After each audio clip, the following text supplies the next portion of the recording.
और सुसंस्कार देने वाला और हमारे जीवन में परिवर्तन लाने वाला और हमें एक अच्छे नागरिक के रूप में प्रस्तुत करने वाला मनमोहक कार्यक्रम पुनरुत्थान में आप सभी का हार्दिक स्वागत है, अभिनंदन है, सत्कार है। पुनरुत्थान एक ऐसा कार्यक्रम है जिसके अंदर व्यक्ति को अच्छे अच्छे टिप्स दिए जाते हैं, स्वास्थ्य के संबंधी, गुणों के संबंधी, व्यक्तित्व विकास के संबंधी, शिक्षा के संबंधी, धर्म दर्शन के संबंधी। हम प्रतिदिन नए नए विषयों के साथ में प्रवेश करते हैं। तो इसी क्रम में आज का हमारा बहुत बड़ा सुंदर विषय है कि वरिष्ठ नागरिक अनुभव का खजाना। दर्शकगण, श्रोतागण, भाई और बहनों, यहाँ पर दो शब्द है, एक वरिष्ठ नागरिक और दूसरा अनुभव का खजाना। हम एक एक को परिभाषित करेंगे और बात के अंदर निष्कर्ष पर आएंगे कि वरिष्ठ नागरिक किस प्रकार अनुभव का खजाना होता है। सबसे पहले वरिष्ठ नागरिक किसे कहा जाता है? हम वेदों से चलते हैं। वेदों के अंदर जो अवस्था प्राप्त व्यक्ति होता है, वृद्ध व्यक्ति होता है, बुजुर्ग व्यक्ति होता है, प्रौढ़ व्यक्ति होता है, उसको वरिष्ठ नागरिक कहा जाता है। वहाँ पर वरिष्ठ नागरिक पहले शब्द नहीं था, लेकिन वहाँ पर वृद्ध जन को कहा जाता, तो अनुभवी व्यक्ति को वरिष्ठ नागरिक कहा जाता था। उसके बाद के अंदर उपनिषद देखें, पुराण देखें, स्मृतियाँ देखें, त्रिपिटक देखें, आगम देखें, सभी हमारे भारतीय ग्रंथ है, उसके अंदर वरिष्ठ नागरिकों को शुरू से परिभाषित किया गया है और उसको समाज के अंदर बड़ा ऊंचा स्थान दिया जाता है, उनको आदर की नज़र से देखा जाता है क्योंकि वो अनुभव प्राप्त होते हैं। वरिष्ठ नागरिक के लिए कहा जाता है कि वरिष्ठ नागरिक एक तरह का अम्ब्रेला का काम करता है। जिस घर के अंदर वरिष्ठ नागरिक होता है वह घर जो है वो एक फुलवारी की तरह होता है, एक स्वर्ग की तरह होता है, क्योंकि उसके अनुभव से समस्त दूसरे जो है छोटी उम्र के लोग हैं, बच्चे हैं, युवा है, प्रौढ़ है, उसका लाभ लेते हैं। भारत सरकार ने वरिष्ठ नागरिक की अभी परिभाषा दी है 60+। जितनी भी गवर्नमेंट्स हैं, चाहे स्टेट गवर्नमेंट्स हैं, चाहे जो हमारी सेंट्रल गवर्नमेंट है, चाहे प्राइवेट कार्य करने वाले हैं, सभी जो है 60 वर्ष की उम्र के अंदर व्यक्ति को कार्यभार मुक्त कर लेते हैं। इसका एक बायोलॉजिकल जो है ना इफेक्ट भी है कि 60 इयर्स तक ये जो बॉडी है कार्यशील रहती है और 60 के बाद के अंदर बॉडी के अंदर वीकनेस आ जाती है, उसकी एफिशिएंसी डाउन हो जाती है, स्वास्थ्य भी अच्छा नहीं रहता है, तो उसको कार्य मुक्त कर दिया जाता है। तो 60+ को वरिष्ठ नागरिक कहा जाता है। और आज तो भारत सरकार ने वरिष्ठ नागरिक को इतना प्रसिद्ध कर दिया है कि हर तरीके की सुविधा दी है, रेलवे के अंदर, पोस्ट ऑफिस के अंदर, बैंक्स के अंदर और हमारी जो है फ्लाइट्स के अंदर, यानी जितनी भी पब्लिक फैसिलिटीज़ है उसमें वरिष्ठ नागरिकों को हर तरीके से रियायत दी है। बैंक के अंदर कोई पैसा जमा कराया जाता है तो वरिष्ठ नागरिक को ब्याज ज़्यादा मिलता है। वरिष्ठ नागरिकों के लिए सभी सरकारों ने अलग से किसी एक रेगुलर लाइन में खड़े रहने की बनिस्बत अलग से लाइन लगाने की हिदायत दे दी है, क्योंकि अगर लाइन लंबी हो तो वरिष्ठ नागरिक लंबे समय पर खड़ा नहीं रह सकता। और कुल मिलाकर बात यह है उसको सम्मान दिया गया है। वृद्ध जनों को आगे लाने के लिए सारी योजनाएं बनाई है और ये नहीं है, भावी सारी योजना है जो वरिष्ठ नागरिकों को केंद्र में रख करके बनाई जाती है। मैं उदाहरण के तौर पर बताना चाहता हूँ कि आज जितने भी रेलवे हैं, स्टेशंस हैं, उन सभी स्टेशनों के ऊपर जो है वो जैसे ऊपर चढ़ने के लिए जो है वहाँ पर एलिवेटर्स लगाए जाते हैं, लिफ्ट लगाई जा रही है या टेपर स्थान किया जा रहा है ताकि वरिष्ठ नागरिक जो है आराम से है तनाव मुक्त होकर के और वह ऊंचाई पर चढ़ सके। चाहे फ्लाइट की अवस्था हो, चाहे किसी की भी हो, चाहे हॉस्पिटल्स हो, सब में ये सुविधा जारी की जा रही है। ये वरिष्ठ नागरिकों को बहुत बड़ा सम्मान है। अब प्रश्न आता है कि वरिष्ठ नागरिक अनुभव का खजाना किसे है? अनुभव जो है वो अभ्यास करते करते आते हैं। Practice makes a man perfect. जो है करत करत अभ्यास के जड़मती होत सुजान, रसरी आवत जान के और सल पर पड़त निशान। यानी प्रैक्टिस करते करते व्यक्ति को अनुभव प्राप्त होता है। अगर रेगुलर एक रस्सी जो है पत्थर पर भी चलती है तो पत्थर में भी छेद कर देती है, क्योंकि वो रेगुलर कंसिस्टेंसी है, बार बार आती है, वो अभ्यास करती है, इस कारण होता है। उसी तरीके से अगर मनुष्य हर बार अच्छी लाइन का अभ्यास करता है तो अच्छा पारंगत हो जाता है। आज मैं आपको एक राजनीतिक उदाहरण देना चाहता हूँ कि वर्तमान में हमारे जो भारत के माननीय प्रधानमंत्री नरेंद्र मोदी हैं, वो स्वयं एक वरिष्ठ नागरिक है।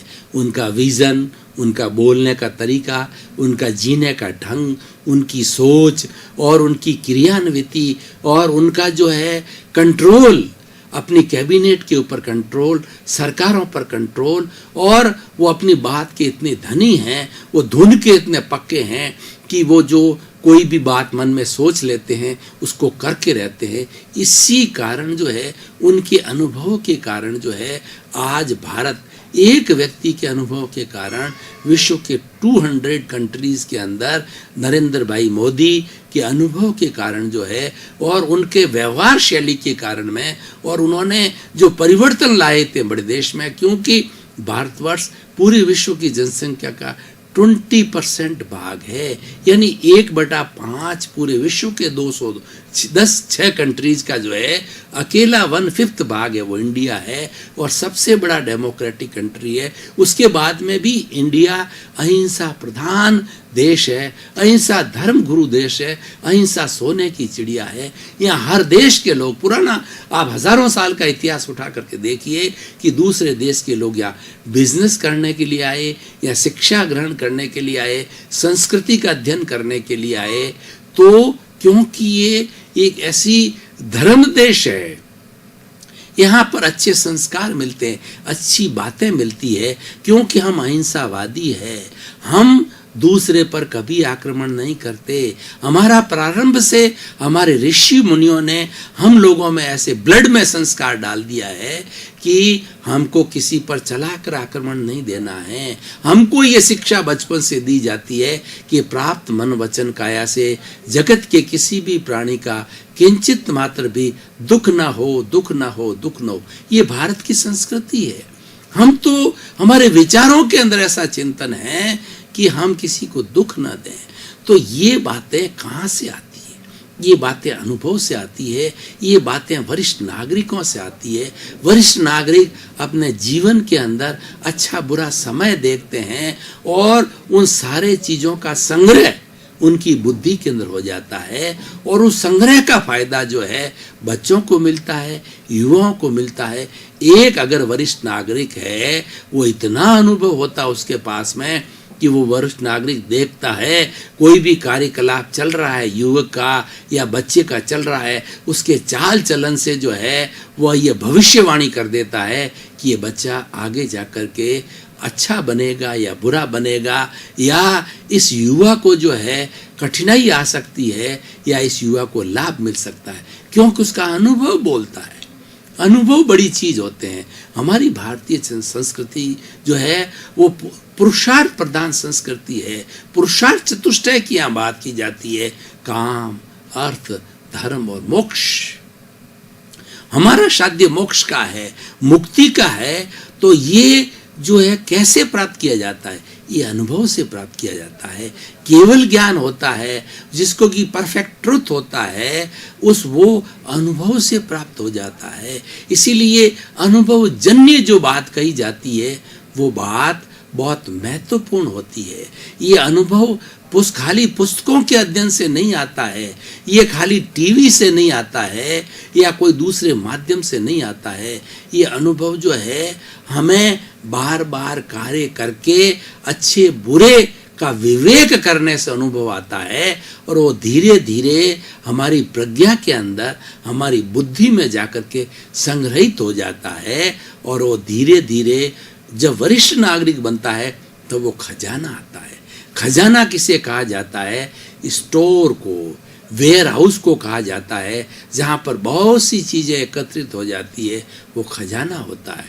इस तरीके से एक अनुभव लिया, दूसरा लिया, तीसरा लिया, और जीवन भर 60 वर्ष तक जो है अनुभव लेते लेते जो है वह उस खजाने के अंदर एकत्रित किया जाता है तो वो तुरंत ही जो है वह उसका लाभ दूसरे को मिल जाता है। इसलिए भाई और बहनों, दर्शकगण, श्रोतागण, आज का विषय ऐसा है कि हमें बुजुर्गों के पास में बैठना चाहिए, हमें वरिष्ठ नागरिकों की संगत करनी चाहिए।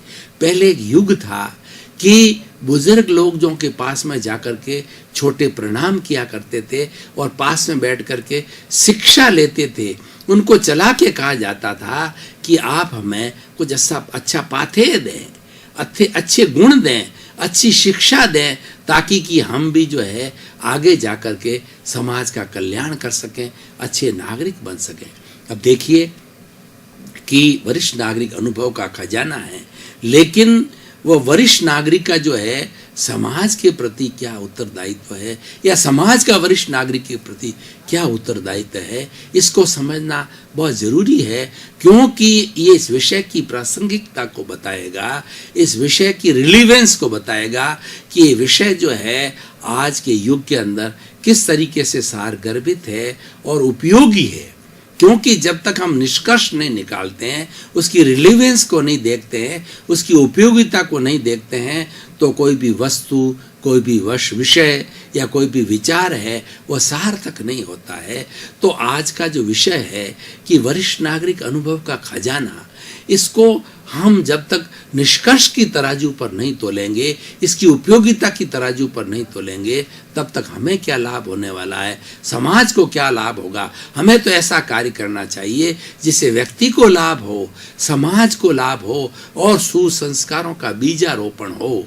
ऐसा कार्य जो है वो किया जाना चाहिए। अब देखिए कि वरिष्ठ नागरिक ने 60 वर्ष तक अपने जीवन के अंदर ऊंचा नीचा और कई तरह का जो है वो बातें सीख करके सहनशीलता रखी और उसने कष्ट सहिष्णुता रखी और उससे जो है अनुभव को प्राप्त किया। दर्शकगण, श्रोतागण, भाई और बहनों, हम काफ़ी गहन चिंतन में चले गए थे। अब थोड़ा सा तरोताजगी के लिए ब्रेक ले लें, ब्रेक के बाद पुनः हाजिर।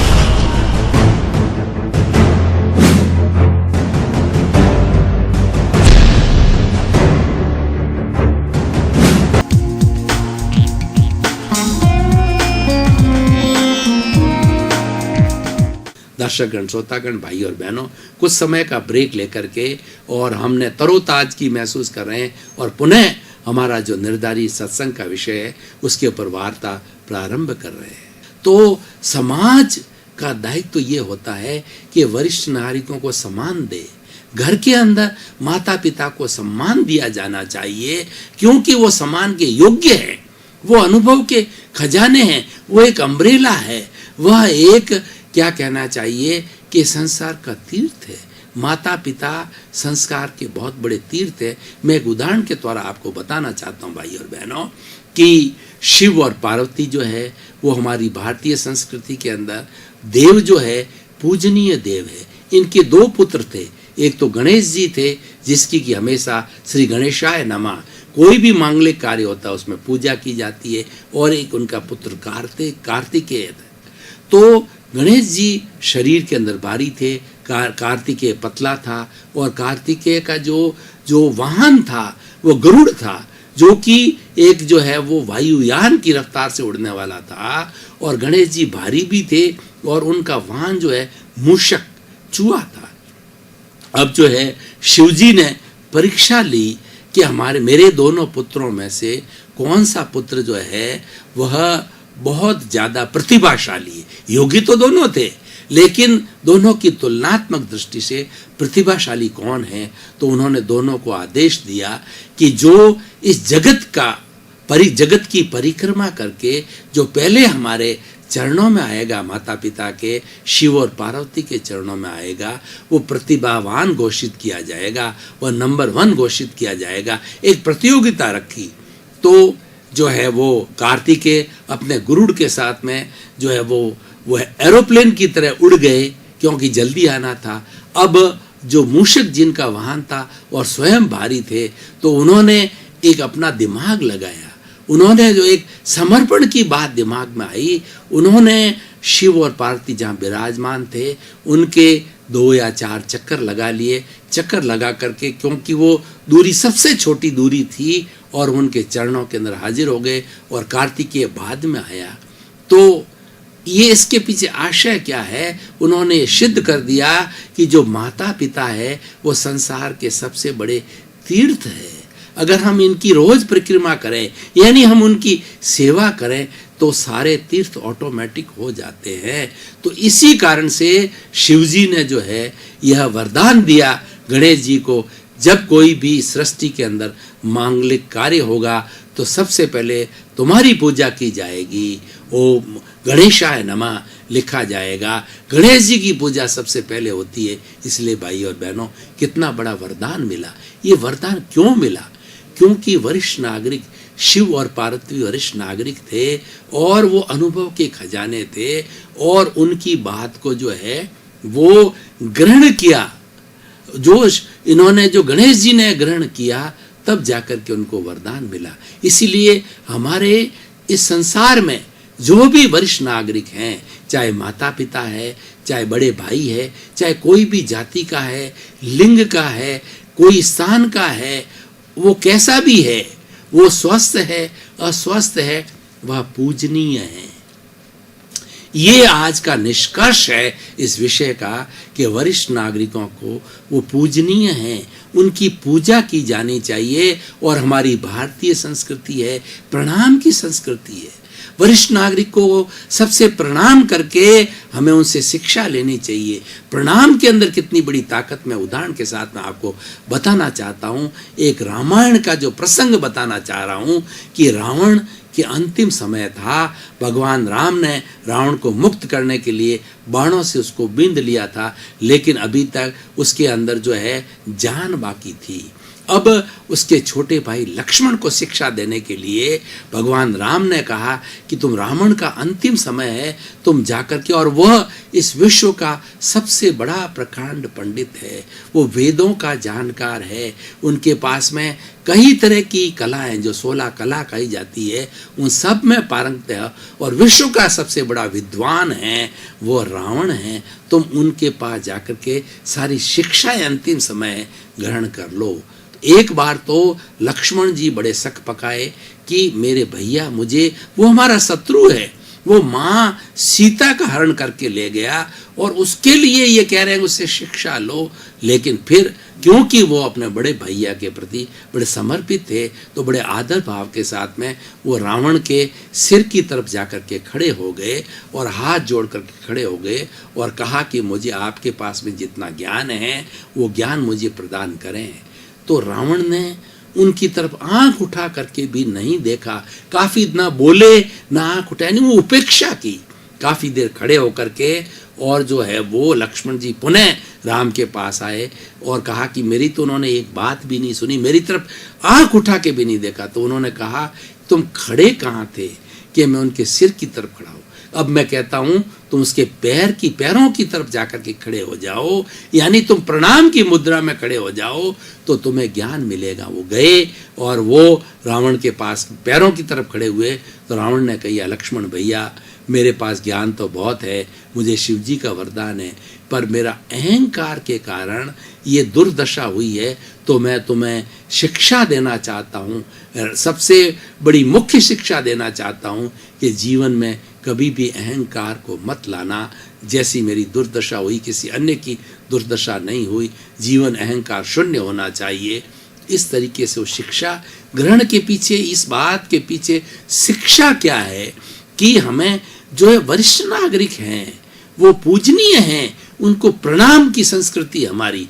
प्रणाम का हम अगर विश्लेषण करें वैज्ञानिक दृष्टि से, तो प्रणाम करने से उसके पास जो ऊर्जा है, उसके अंदर इतने भाव अच्छे आते हैं कि वो अच्छी ऊर्जा, अच्छी शिक्षा जो है हमारे में ट्रांसफर होती है, क्योंकि हम उनमें भी चेतना है, हमारे में भी चेतना है। वो आशीर्वाद देते हमें, और आशीर्वाद बहुत बड़ा फलवान होता है। माँ का आशीर्वाद जो है ना, एक बहुत बड़ा हमारी भारतीय संस्कृति के अंदर स्थान रखता है, और इसकी बहुत बड़ा महत्व है कि माँ का आशीर्वाद मिला, पिता का आशीर्वाद लिखा, बुजुर्गों का आशीर्वाद लेना, ये आज के इसका निष्कर्ष है। अब भाई और बहनों, हम दर्शकगण, श्रोतागण, थोड़ा हम देखें कि हमारी संस्कृति बिगड़ती जा रही है।